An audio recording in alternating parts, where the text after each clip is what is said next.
Nasty. Let's move on. Let's talk. Should we talk Dana or should we talk about our guy Ben Shalom, bro? Before we get to those, we've got to address something. We put the video out. Errol Spence, Terence Crawford. Yeah. And we were like, we owe Spence an apology because we didn't know he was in there with a madman. Yeah. Video's done all right. I think we got to walk that take back, bro. Tell me what happened, bro. I've seen so many clips, of Errol Spence talking mad about Crawford on the way into the fight. So you know the ones there where you start thinking to yourself, you know what? Nah, actually.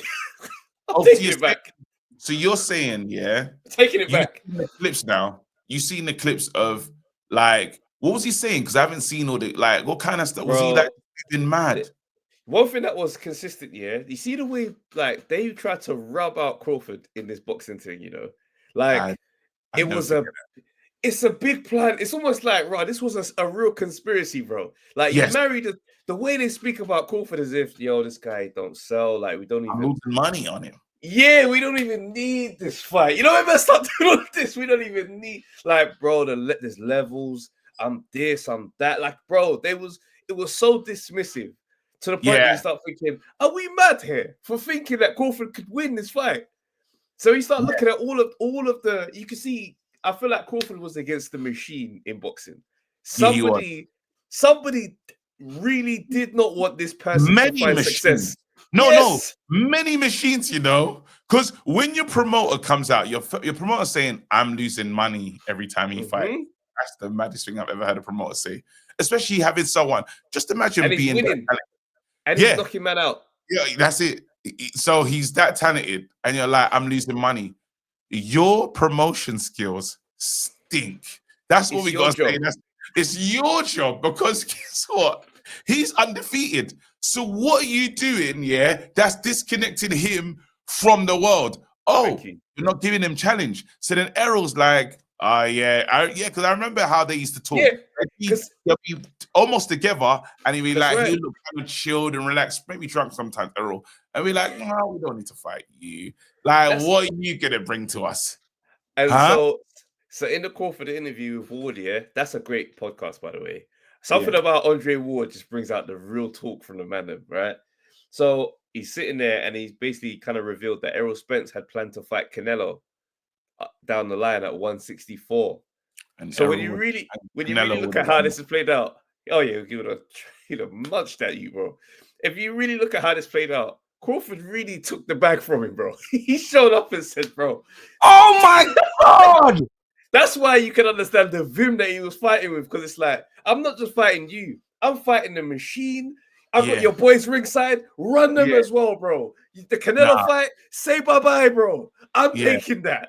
And I'm gonna win. Brother, you know what? Sometimes you gotta say, sometimes you gotta say, you know what, it was deserved. Absolutely. Do you know why you might have to just say this is the coldest? I've never seen something so cool in my life. I've never seen somebody fight the truth and look outside the ring and look at his brethren saying, I'll beat you lot up as well. You, man. Both of you, man. Both of you, man, can get this work. And guess what? They knew and believed him because he went on to fight Canelo. That's it. They knew when he was saying it to them, one had already been slapped by Caleb. So he hasn't got the same, he's got his own get back that he has to deal with. Yeah. That week or something, he was slapped by Caleb. So you know what's mad? Sitting there at the fight, freshly slapped is crazy.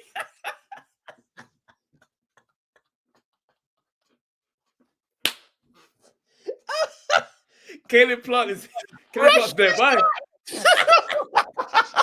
Freshly slapped. So you can't even, before you try and get mad and try to fight him, you got to meet the man that slapped you. That's what I'm saying. Over there still. He's not even sweaty. He's sitting there chilling watching the fight.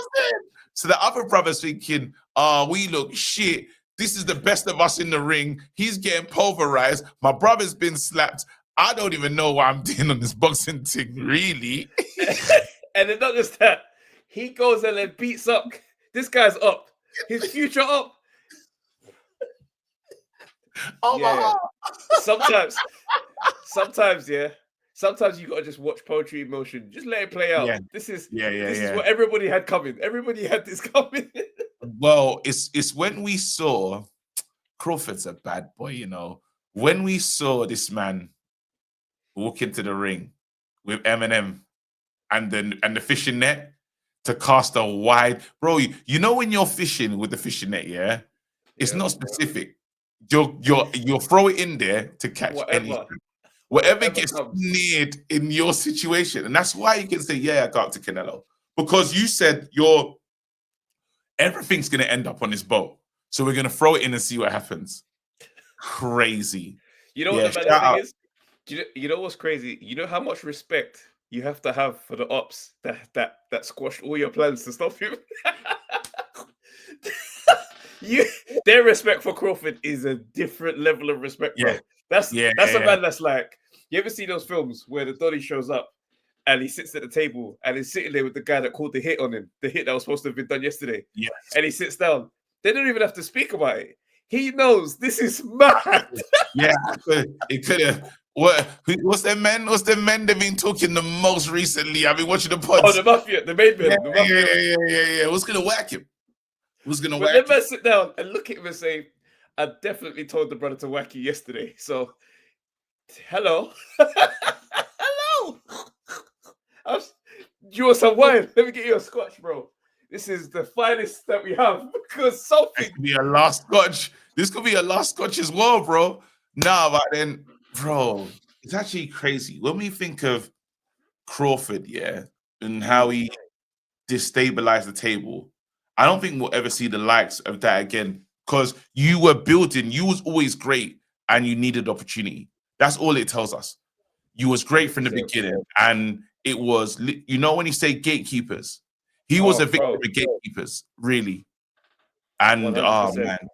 Yeah. And it's a testament to a lot of people's journey in life right now, to the point where it's like, you've blocked this guy so much, you actually created a monster. You create, because let's say the machine gets behind Crawford way early in the game. We don't know that he becomes the same person. So it's like, I reckon even in his shoes today, he sits there quite comfortable with how it played out.